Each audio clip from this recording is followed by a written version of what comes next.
I rate Marvel Funfare number 23, featuring Iron Man. We have the second and final chapter of this story with Iron Man fighting Dan Slott. This is by Slurms McKenzie and Ken from Barbie. The cover shows us Iron Man fighting Dan Slott's mechanical arms. But the full cover shows Dan Slott also having his arms. But there is only one pair of arms in the story. Did I miss a meeting? First things first, Al Milburn's self-deprecating strip. And then the story. Although again, I will begin by talking about the artwork, because these first 2 pages show really strong layout and image choice by Ken from Barbie. Robert Downton Abbey Jr. is feeling defeated after his defeat by Dan Slott. Some people in the comments were down on Ken from Barbie's art, or they couldn't go with it. I think it's fine, but like with most artists, I think his cardinal sin is that he is inconsistent.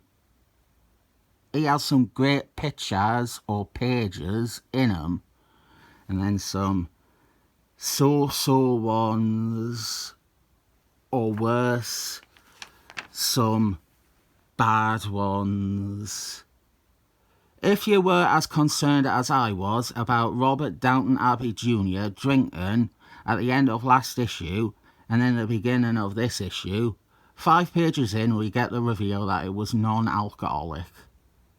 And that is either a great trolling or they realised they done fucked up. The thing that I feel most strongly about is how good Slurms McKenzie is at Iron Man. He perfectly continues the tradition of David Miscellaneous. I'm not prepared to say he should have taken over the title after David Miscellaneous, although he probably should have. The reason I am reluctant to proclaim that is that it would deprive us of Rhodey Rhodes becoming Iron Man, or the more serious and effective alcoholism story that gets none of the applause that the weaker version gets. Want more on that line of thought? That is definitely my next Iron Man video in the works. The alcoholism video. Slurms McKenzie even brings his own stuff to Iron Man. Legal proceedings. Obviously this is sort of similar to Daredevil, but I think it is a wise choice to show us some of the legal troubles that Robert Downton Abbey Jr. typically faces as the head of an international technology company. This isn't Daredevil, by the way, the ginger lawyer. It's not Ben Matlock. Just looks similar. One of his lines was also rewritten because it's very clearly in a different style.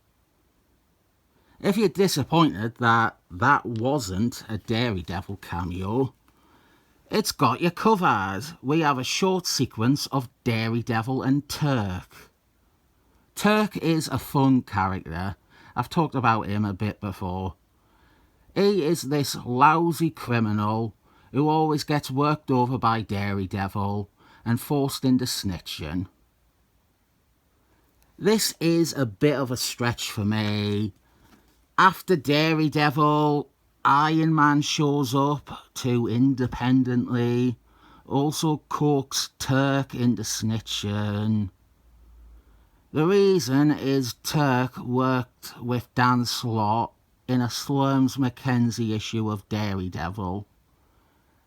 I don't know how Iron Man knows that, or how Iron Man knows it's easy to get Turk to squeal, or even how to find Turk, but honestly, It's just a little gag for Sloane's McKenzie to continue. Turk is a fun idea. But what I forgot, what I often forget, Turk actually appeared long before Sloane's McKenzie and Hank Miller. He was in Daredevil 69. Go on, have a laugh. Laugh at the number 69. It's like when a bloke licks out a pussy and a woman sucks a cock. 69. He led a gang called the Thunderbals. No relation. He was a one-off character until Daredevil 159. And it was those, his appearances in Sloane's McKenzie and Hank Miller's run, and then later Hank Miller's run, they are what he is remembered for. A great comic relief character, mostly. Sometimes he would try to turn the tables. He would get to wear the Stiltman armour and then get his knackers kicked in. Outside of McKenzie and Miller, most writers know to either stay away from Turk or try not to feature him too much.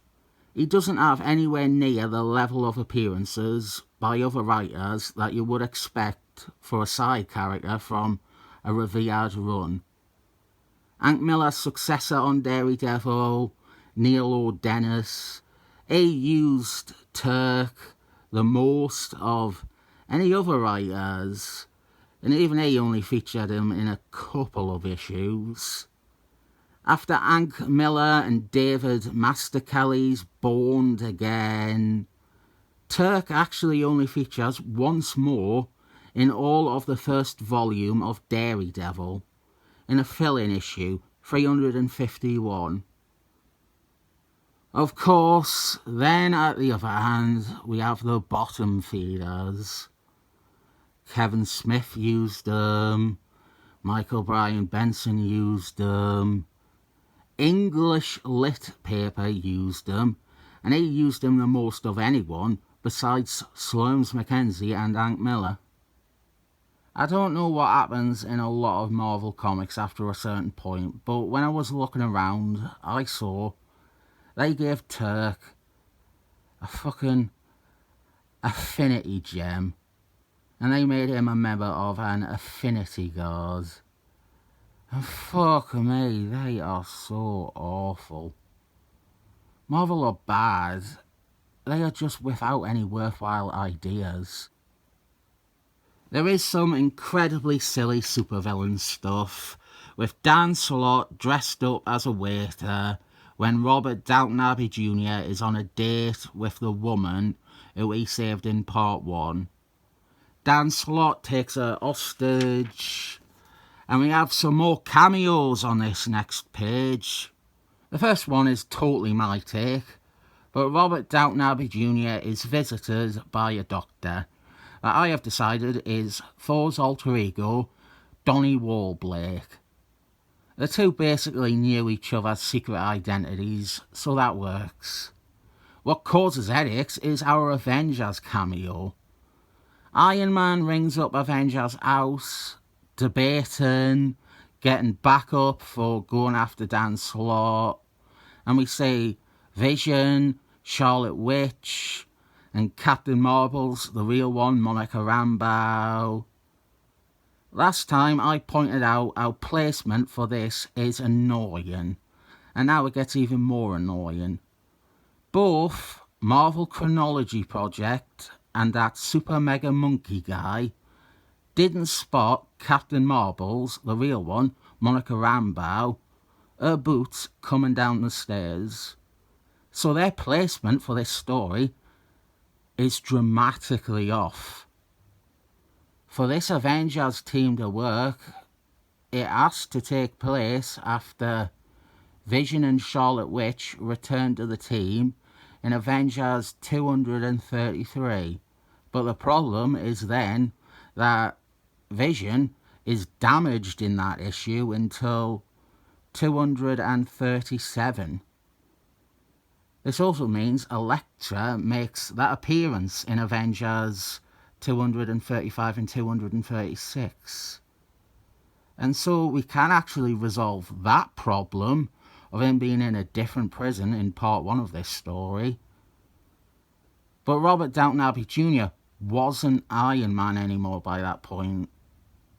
We also have to consider another thing, I forgot about this, but Sandman's retirement from villainy. Now here's the catch, those boots might have been intended to be Captain America or Hawkeye, and they were recoloured as Captain Marbles, the real one, Monica Rambeau, to make the story seem more contemporary. Here's a potential fix. We can say that it is Wasps. Wasps got through different costumes every issue, and I do remember her wearing those colours at some point. And that would mean we could place this earlier, but the problem becomes Vision and Charlotte Witch, who were not members for a few years. The few years where this ideally would fit. This is why obsessively putting your comics in order is a pointless task. There isn't any order where you can read this story and it is not contradicting something. In my humble opinion, reading comics that way is neither good or satisfying. It might feel that way, or you might think it is, but it's not. You end up faced with stuff like this, which is an inventory story, a script that sat in a drawer for a few years, and then got published, but it wasn't really in continuity anymore. You can only arrange the canon chronologically from the perspective of a character, or maybe individual books. You can arrange Iron Man chronologically, you can put his appearances in order. It might contradict continuity in other titles, but it won't ever contradict Iron Man's. Even something simple like Defenders. I have a very robust Defenders collection that includes a lot of Spider-Man team-up. And there is actually a story in that which you have to place out of order because it is impossible to ever happen adjacent to the Defenders continuity. We have got a great Dan Slott scene here. The woman begs for him to let her go. She says, "Please, listen to reason. You were such a brilliant man." And Dan Slott gets offended and angry at her use of past tense, implying that he is no longer a brilliant man. And so he smacks her in the face. The art though, I want to talk about the art and what I think the problems are with the artwork. I chose the name Ken from Barbie for a reason. I find everything looks very plastic. I do think that Iron Man was a good choice for him to do, but there are a few little things that I think make the art look worse. We have the eyes, Iron Man's eyes. Many artists draw the eyes visible, while others simply draw black eye holes. The problem with Ken from Barbie doing it is that the eyes look more cartoonish than Iron Man does. And the big thing is that Iron Man's face, unintentionally at times, looks emotive. His mouth from an angle looks like it is smiling, or one panel here it looks like he has eyebrows. That, and the eyes, make it start to look like a parody comic. One of those off-brand parody comics.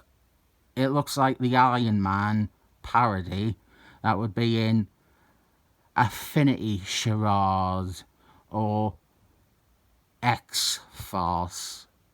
I doubt Iron Man is in X-Force.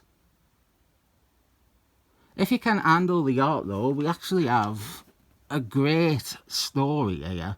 Slurms McKenzie writes a good Dan Slott.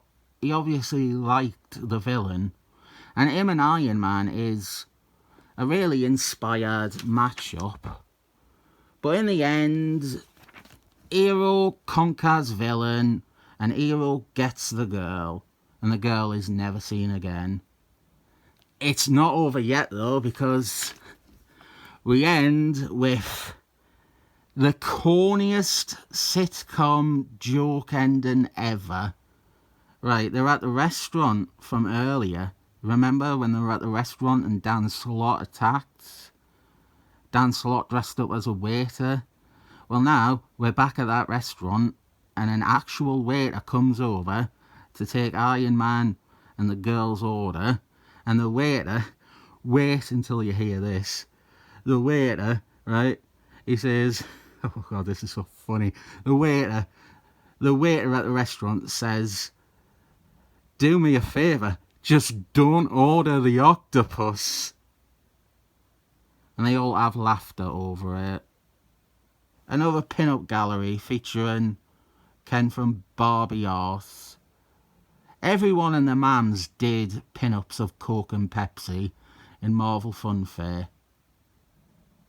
We also have this Gladiator from Alpha Strike 1 is maybe Ken from Barbie's best known piece, at least to me. I was sure that the reason it was so well known to me was because it was included as a bonus in this.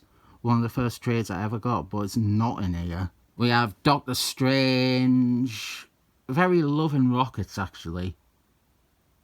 That's a good art comparison, I think. The people look very Love and Rockets. I mean, yeah, this screams Love and Rockets. Then we have, oh, I forgot this one, Death Clock. This one is great, the Death Clock one. This story has made me remove Marvel Funfare from the same bracket as Marvel Comics Presents and those quarterly specials. It's still inventory and unused stories, but occasionally there might be some artistry or quality about them. I think just before this we had a Jim the Starman story, Doctor Strange and Thing. There's plenty of legitimate creators involved with Marvel Funfare. It's just a lot of the time that isn't the case. I'll give this 7 thumbs up.